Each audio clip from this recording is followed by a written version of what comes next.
Hello, and you are back in the Velvet Room with Jokerthefool, and this is featuring Gabe Eltaeb, owner of Big Man Comics, colorist for Isom of the Rippaverse. So fantastic to have you on, Gabe. You're currently fulfilling your latest book, Dean Cain, All-American Lawman, and you're taking some time in your schedule to record this episode for me, so I'm very thankful.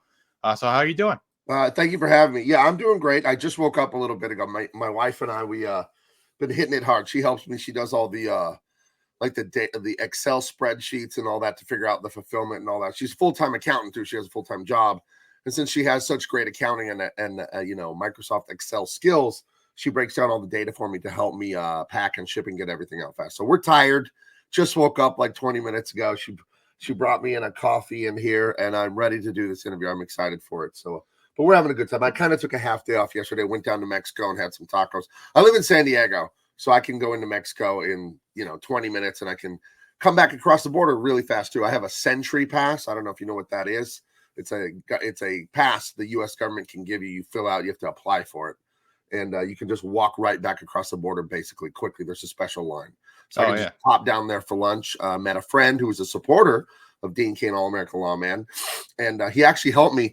In the books, a lot of the story takes place in Mazatlan, Mexico, and there's a lounge singer character girl, and I wrote a song for her, and I wrote it in Spanish, but I sent it to my friend in Tijuana. I emailed him, or I messaged him like, hey, are these lyrics, do they actually make sense? Because I speak Spanish, but not like a native over there, and he tuned it up for me, but surprisingly, he only had to correct a little bit of it. So I actually gave him a credit in the front of the book, but I met him for lunch yesterday to give him 2 copies of the book, for free as a thank you for helping me with those lyrics and stuff. Yeah, no, that's fantastic. I backed this book. I got into Truth, Justice, the American Way when you first announced it. So I got into the comic book scene with the independent scene. So I'm 25, so I'm quite young. So when I was a teenager, I was up and coming. I knew that Marvel, DC were pretty much compromised. We're doing all this, woke nonsense, making every character gay, destroying the legacy of these characters. So I kind of had a ban. Well, not really banned. Never got into it. And then when Eric July announced, hey, I'm doing my own comic book thing, I got into it. And one of the things I started reading, I read all of Invincible, and I noticed that you had colored some stuff for Invincible Universe. So you've done work for Image. So I want to ask, what was it like working for Image? Working for Robert Kirkman was fantastic. That guy is a pro's pro all the way. No nonsense, no drama, pays great page rates, and schedule and discipline are great over with Eric July. One of the problems that comics suffers from the most is late books and horrible deadlines, and your hair is on fire and you're trying to get a book done over a holiday weekend when your family's at the picnic and you're sitting there working on Action Comics. And it really frustrated me at DC that every book we worked on was running late, and through no fault of my own. I wasn't late. It wasn't even the guys drawing it. It was a lot of times it was editorial, just getting us stuff late. And then the guy had to rush and draw it, and the guy had to rush and ink it. And I always felt sorry for the guy after me. I was coloring a lot of books with him. The letterer, he got messed with the hardest because he got to letter it at the very end. And then nowadays, since lettering is not done on ink on the drawing boards, it's done digitally in Adobe Photoshop.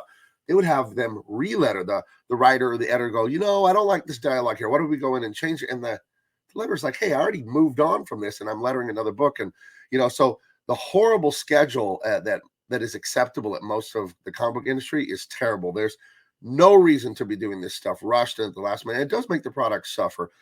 With Robert Kirkman, me, Todd Knock, and Phil Hester was the writer. Todd Knock was the illustrator, and I colored Invincible Universe. It was a great team book. It was the Invincible character and then those universe of characters, sort of like a Justice League. It was the Guardians of the Globe were like kind of the main characters. Yeah. I think we got 3 or 4 issues of that in the can before even the first one came out. So we stayed ahead, months ahead on that. Yeah. Everyone. Sean Makowitz was the editor. Robert Kirkman was the boss. Sean Kirkham, not Kirkman. Sean Kirkham is he was like the editor-in-chief for the production manager at Skybound. Pros, great guys to work with. Everyone there was friendly, and they throw the best Comic-Con parties. Robert Kirkman goes all out, spares no expense, dinner at the Harbor House. He had a concert with Weezer playing for us for like an hour and a half, he throws the best parties, and it was I really enjoyed working for him. I'd work for him again. I love what they have Daniel Warren Johnson doing on Transformers and the G.I. Joe stuff. It's not woke. It's just the fun 80s version of those, and it's selling well. So there's a lesson there. Yeah, no, Yeah, that's why I read all of Invincible to the end. I got the 25 trades. I got the stuff that you worked on. It was just a fun just series. fun. Yeah, Comics are supposed to be fun. That's what yeah. this is about, you know. Yeah, that's the whole thing. It's not, and that's why I do. That's why I like the Rippaverse so much because I read Isom, and it's just a fun book with this intriguing Right. story. And Alpha Core is the same way. It's just all this tension, all this action, and just the fact that down the line you can read something like Yaira, and it could be where she's in. Whereas after that fight she has with Isom, she could go, "Who was that strong man?" And you see that little asterisk to say, if you want to know who that strong man was, read Isom 1. And the idea of having this interconnected universe of this long form storytelling. That's what I think Invincible did pretty well. It's just Yeah. it didn't go nearly as long as something like Marvel and DC have gone on as long. And I think I think that the Rippaverse could be this decades long storytelling medium that I want to get invested in. I want there to be I want that to be a thing. And it's just I feel so many people in Comicsgate in the independent scene want their own properties to be like that, but they have no discipline to get books out on time. So you can't really build a brand if it takes like if your books are releasing from leap year to leap year. Yeah, I think discipline to get your books done and all that is a primary thing that people should really focus on. I understand the argument of, well, it takes time to make quality. I get that. But I do think it's like saving money or losing weight and exercising, getting in shape. There's a very simple answer that nobody likes. A lot of people struggle with weight and this and that and the other. I have in the past. I've lost a ton of weight, thank God. But the answer is diet and exercise. They're like, right, everybody knows that. It's a very simple answer and nobody likes it. Everyone, oh, there's a magic pill and you'll get six-pack abs when you eat it. And it's like the answer to getting your books out high quality and on time, it's sitting your butt down at the drawing board and getting it done. That's the answer. And nobody likes that. I like it. That's how my personality is. I like to work. I don't like not working. I don't like sitting around and not doing anything. So usually my days are up, coffee, a little bit of breakfast, and work. Those are my days. I work all day. I lift weights in the middle of the day, and then I work all night till I go to bed, basically. I like to do that. I take Sundays off, but I'm a worker. I come from a family of people like that. I love to work. Other people, if that's not what they want to do, hey, it's their life, man. Their product's going to suffer. Their sales are going to suffer. But I think I grew up in a family of entrepreneurs. My grandparents owned a Mexican restaurant and tortilla factory. My dad runs his own business. My uncle runs his own business. And one thing I saw for sure is you have to do the work and you have to treat your customers right. The customers are always right. They're always right. And some people misinterpret that as like, oh, you're going to let them abuse you. No, they're not allowed to abuse me. But if they say they don't like XYZ product, then I'll take that in consideration. That's one thing I think is great about the Rippaverse is like all comics and all comic book companies, it's imperfect, right? Everything is imperfect. Nothing is perfect. And when criticisms were levied at Rippaverse, Eric addressed them. Oh You yeah, know what I mean? Like, oh, the yeah, story, I needed XYZ. Okay, I'm going to talk to Chuck Dixon and Mike Brand. They're going to mentor me. That's smart. yeah. There was some art issues with whatever. I didn't like this. That. Okay, we'll bring on Kanan White to be an art director. You know what I mean? So it's like, I'm not going to judge people by their mistakes. I'm going to judge them by their reaction to their mistakes in life. And if they make a mistake, like everyone at every comic book company does, well, if they make the right choice after the mistake, what else can you ask for? So the future of the Rippaverse is, I don't think people on the outside know where this is going. I kind of do because I know things on the inside. I know kind of some stuff that's coming, and it's not going anywhere, and it's only growing. You know what I Yeah. mean? So, Yeah, no, and this is Eric July. He's just very laser focused, and he's made this. He said this before. He wants to build a media powerhouse, yeah, for all things Rippaverse, and the comics are the foundation of that. Be creating this long canon of stories that you can adapt into films and games and all these sorts of things. And I just see where he wants to take this, and I'm very invested in it. That's why I'm doing the Braxcast, the podcast where I cover all things Rippaverse. I just uploaded the Saturday cool. episode. I do it every Saturday. I just talked all about Yairo Winter, $1.2 million. Right. And see, again, you're doing the right thing. This is how you do it. Because when we get on YouTube and we get on Twitter and all these things on social media, no one knows who we are at first. And you'll put out the Braxcast and you'll get 10 views. And people will laugh at you. Oh, what an idiot. You're doing it. And then 5 years from now, when you're getting 20,000 views a show, they'll go, how did you do that? And it's like you just build it over time with Yeah, consistency. And you don't care if your first show gets 30 views. Like, yeah. What do you think? Eric July's dad owns YouTube and just gave him all the followers? Yeah, no, I post content every day, Right. and I get maybe 5 to 20 views And on that's each. okay. Just be consistent and improve it over Yeah. time. No, and I'm improved so much, but the whole thing that one of these criticisms that gets levied at Eric is like, well, he had this audience to sell to. It took him years to build an audience. Well, that's one of the most stupid things I've ever heard. I remember people levied that criticism against Doug TenNapel. Oh, well, you made a lot of money on Earthworm Jim. That was a pre-existing character. And I thought, yeah, that Doug created. Doug created that character and earned that fandom. It's like, oh, well, Eric July had a built-in fan base. It was not built-in. Eric July had a hand-built fan base that he built. So, yeah, when he sells to his 500,000 customers, those are legitimate sales because he built that audience by being a personality on YouTube that people like. This isn't hard to understand. Yeah. Resentment is the religion of losers.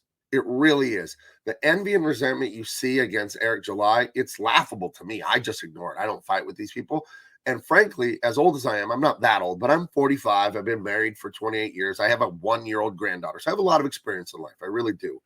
And when I look at the resentment and the Rippaverse haters, I think it's dumb and I think they're wrong, but really I feel sorry for them. I feel more like a father, like looking at young people making dumb decisions. And I'm like, that's sad because you're not going to succeed being resentful. You show me someone hating and being resentful and that got them anywhere in life. You can't show me that. It doesn't work. Yeah, you have two types of jealousy, where you look at someone being more successful to you and you think, I want to get to their level, or you think, I want to tear them down to my level. And that's what a lot of people have, done, saying, like, I'm going to say whatever I can to make Eric July, make whoever I'm against look bad, try and destroy this man's business. And a lot of it is, all I don't know. A lot of it's misfounded, but I'm like you. I really don't care about this stuff. No, I don't want to care. Yeah. You shouldn't get involved. You shouldn't fight with these people. It's the internet, dude. People are rude and weird, and they don't even mean it. You got to remember that. They don't even really know you. If someone insults me on Twitter or whatever, I just mute them. And if they do it a couple times, I'll just block them because, like, I don't let anyone treat me bad. You don't. And people go, oh, you're a wimp. You're blocking people. I'm like, no, I'm a businessman and a father. I have things to do. I'm not going to be fighting with you on Twitter. I'm a serious adult. I have to stay busy. But really, I feel sorry for them. And I will tell you again, resentment never got anyone anywhere. And it's a very immature, entitled person that has resentment. When you see Tom Brady, when you see Elon Musk, you shouldn't go, oh, he's stupid, blah, blah. You should look at greatness and go, how do I do that? Because at the end of the day, what one man can do, any man can do. I've said a thing for years. For years, I've said it to anyone I've advised, my wife, my kids, the people I coached in football. I had a concept where as long as something did not violate the laws of physics, you can do it. And I heard about a month ago, Peter Thiel, the great Silicon Valley, entrepreneur and investor, he worked with Elon Musk years ago. They developed PayPal like 20-something years ago.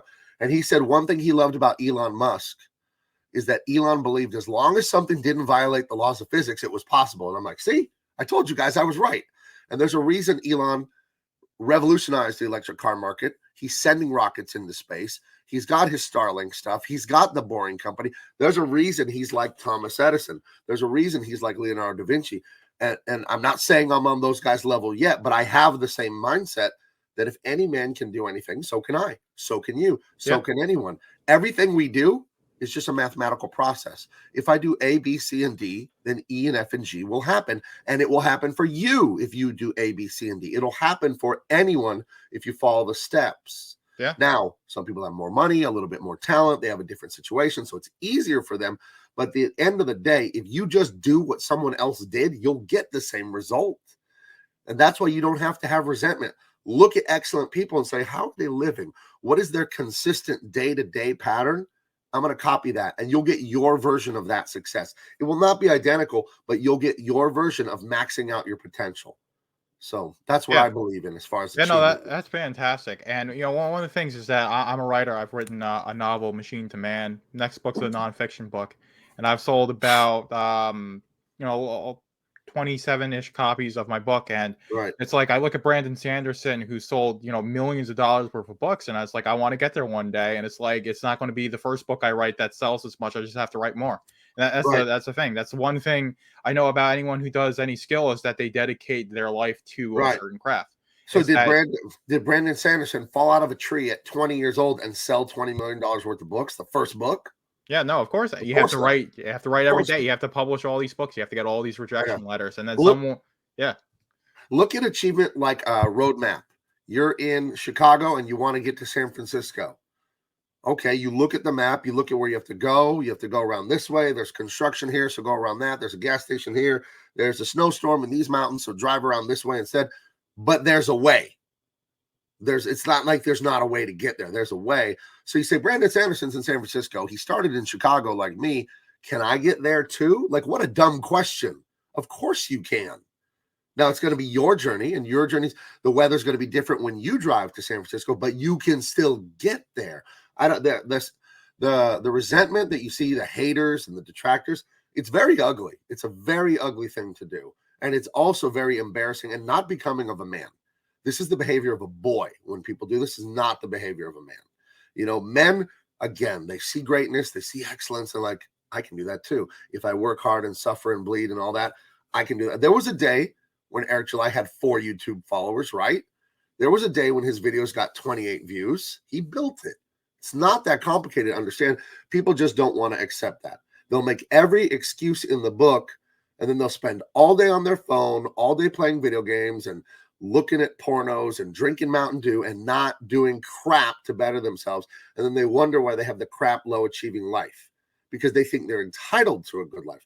I thank God I grew up relatively poor. My wife grew up dirt poor on the Indian reservation in a trailer. You know, she said there was a hole in the floor of the trailer. You could see the dirt. You know, we grew up relatively poor at times for me, other times pretty good. And my dad's an immigrant from basically a third world nation. So I didn't grow up with entitlement. I've had a job since I was 12. I was visiting my grandparents in the summers, and we'd get up at 5:30 or 6 a.m. to go make the dough at the tortilla factory. And I'm a kid doing this. And I accepted it. I was happy to do it. I don't want to work. Give most 12-year-olds a rake and tell them to do some work, and they'll start crying. They're so weak. They're so soft. I thank God I was raised in macho, masculinity and discipline, because it made making comics is nothing compared to how I grew up. Like, it's easy. I could do this standing on my head. Making comics is like being on a vacation compared to how I grew up. So I think a lot of the laziness and the entitlement and the missed deadlines and all that stuff, I think that's grown up soft. That's be my theory. I mean, I don't see these people's childhoods, but that would be my theory. Yeah, no, I can see that. I had a decently I would say sheltered childhood. I had things that I went through, but I was able to forge this discipline, this consistency. I go to the gym every day at 5 a.m. before work, just Good. to fit it in. And the whole thing is that there are things in my life that I've sacrificed. I don't watch nearly as much TV as I used to. I don't play games. I don't do all these things to relax, because it's like, well, I got to get the podcast out. I got to Right. do these things to be consistent. And the whole idea is that it becomes pleasurable to engage with hard work if you train yourself to do it. But there's this process, this hump that you have to get over initially in order to get to that point where it doesn't necessarily become super easy, but it becomes easy enough where you want to do it consistently. And a lot of people just want to Right. sit on their butt and just do nothing, because that's the easiest thing to do. Right. Well, everyone wants the prize, but nobody wants to work. I remember coaching my kids in soccer 20 something years ago when they were little kids. They're adults, my children. And I remember explaining to the soccer team, this is the field, your goal's here, their goal's here. You don't want to get, or their goal's here. You don't need to worry about their goal. You need to worry about all of this in between, dribbling the ball, passing the ball, all of that. If you take care of that, you'll get to the goal.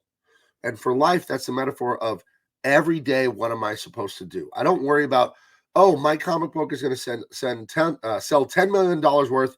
I'm going to be a jillionaire. I'm going to be rich. It's going to be fun. That's the goal. I don't think about that. I know about it. I know my goal. I have my plan. But every day I say, okay, it's Saturday, the 16th of March. I have to send out my international orders for Dean Cain All-American Lawman. That's what I think about today. I don't think about anything else. And then tomorrow, it's like, okay, Sunday's day off. Okay, Monday, I have to think about, I'm going to get out the T-shirts and the blah, blah, blah. So you have your consistent day-to-day plan. Scott Adams, the creator of Dilbert, he's a really smart guy when it comes to systems and success. He calls it being systems, not goal-oriented. He said goals are for losers and children. Embrace your system of, I get up every day and go to the gym at 5 to fit it in my schedule is what you do. That's your system. Your goal is looking good and feeling healthy and all that. Don't worry about that. When you put your emotionality in the looking good, being healthy and all that, you're being selfish. Embrace, how many bicep curls do I have to do right now? That's what you think about. You think about the moment and what do I have to do in it? And what you don't need to do is play hell divers for 3 hours and drink a gallon of Mountain Dew. That's what you don't need to do. Because if you stick to that long enough, you'll build that life. And that life is shit. So the thing about building, it's kind of a weird mental metaphor, but it's like, imagine, I don't know, a fire hose that you can't turn off and you're holding it. You can choose where to point it, but you can't turn it off. So if there's a fire, you need to point the hose at the fire. If you just start pointing the hose all over and messing around with the water and playing, well, you're still watering, but you're not doing the right thing. But if you point it where you're supposed to, then you're doing the right thing. And life is that way. That hose of life and achievement is turned on and it can't be turned off. You will have achievements, but you will choose if they're good or bad achievements, but you will not achieve things. You will achieve something, but you might just achieve a pile of shit. You know what I mean? If you stick to a crappy, lazy, inconsistent life, then you will build that. You're always building. You will choose what you build, though, but you can't choose not to build. That's not an option. So consistency. That's everything. Yeah, consistency is important. I draw the same picture every day because I want to do comics. I want to be able to pencil and ink my own stuff. So that I think that would be the easiest way to do it. And I draw every day. And I noticed that when I first started this, what I draw is a lot better. I draw the same picture. I'm more invested in the writing aspect of being a writer artist. Right. Because I've got a bunch of writing projects I want to do, and I'm much better at writing than I am drawing. But there's going to be this time where I'm going to probably spend like 2-3 hours a day just drawing, and I'm going to have to do that for a couple of years to get to a point where I can make comic book art. But right. I'm willing to do that. But the indicator of me being able to make comic book art, that's one thing. But what the leading indicator is drawing every day for X amount of time. Until I've drawn for 1,000 hours, and I'm a master artist. But this is just your journey to Chicago. Yeah. You want to be this good at drawing, and you're over here right now. Well, there's a path in between, so just stay on it, and it will work. It has to. A lot of resentful, immature people argue with me about that. They'll say, "No, it's just talent. It's just talent." Well, if it's just talent, why couldn't Jim Lee draw like Jim Lee when he was 12? Why couldn't he just draw the way he draws now when he was 12? Why couldn't he do it? It isn't just talent. Talent is involved. Hard work is the vast majority of it. It's like saying, oh, well, you're 7 feet tall, so the NBA will just give you a contract. That's not true. When you think about the earth, there are 8 billion people. How many 7-foot tall people are there? Millions, right? There's not many, but in 8 billion, there are millions of them, right? Maybe 1 million, maybe 2, maybe 3, maybe 10. I don't know. But there's billions of 7-foot tall people. How many are in the NBA? 400. So being 7 feet tall got you in the NBA. Why, you know what I mean? Like, why is it so hard? Why are the same people in there? Why aren't they constantly fighting and getting replaced by other guys? It's the hard work, learning to dribble, learning to shoot. All that. Being tall isn't enough. Having an inclination to draw well, which some of us are born with, that is not enough to do this professionally. You need to put years of work in. And also, you need to never quit learning. One thing I realized about professional artists, a lot of them, whether it be singing, dancing, drawing, penciling, inking, writing, people get to the pro level of skill and they take their foot off the gas and they just coast. Not me. I treat drawing and writing and everything right now at age 45 the way I treated it at 14. Like, I need to learn more and I need to get better. I'm constantly studying and working and studying and working and studying. And I think that comes from my life as a football player and a weightlifter. It's like, well, when are you done lifting weights? When you die. You just keep lifting weights forever. And to me, it's like, well, when are you done learning anatomy and learning drawing technique? It's like, when you die, you just keep learning to draw better. I look at drawings I made this year compared to last year, and I'm vastly improved. And hopefully next year, I'm already at a professional level, and I have been for years, but I just want to get better and better and better and better. And the only thing that'll stop me from improving is actually dying one day. That's it. So I think everyone should approach their craft that way. Yeah, no, I agree wholeheartedly with lifting. Like, I'm going to keep lifting until I can't grab the barbell anymore. And I'm always going to look to improve. Like, well, I'll give you some advice from my 40s to your 20s. Quit the barbell stuff early and go to dumbbells.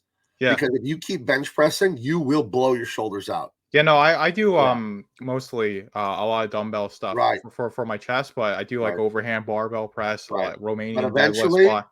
Yeah. eventually you got to hang up the barbell bench press and all that stuff and just do dumbbell chest press and all that.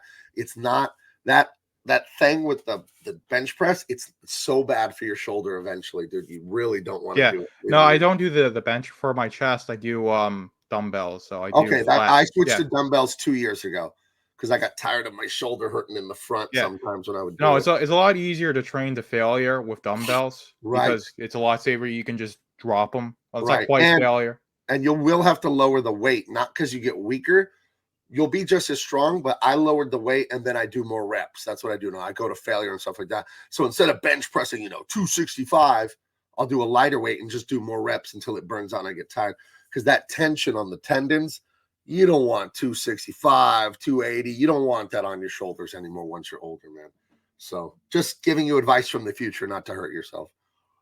Yeah, no, it's always got to be dialed in, but yeah, it's a lifelong process with training, and it changes as you get older, as things go into your life. Sometimes you get injured, you have to take a step back. So there's all these sorts of things. And the same thing with I do all my content on Substack. Just when I first started to what I'm doing now, it's changed so much because I've learned so much. I've grown as a person. I meditate every day, so I've become much more mindful. So I'm much more aware of what I'm doing than I was last year. And I guarantee you, 5 years from now, I'll be in a completely different mindset, and it'll be a lot better because I've had those years to learn and develop. But none of that learning and development happens if you just sit on your butt all day and do nothing. That's what a lot of people are doing in the comic book industry and also in life. So this became a lot of a tangent about life and philosophical things on what hard work can do for you. But I think we've gabbed long enough. You've got a book to fulfill. I've got other stuff to do today. So anything else you want to say for the audience before we sign out?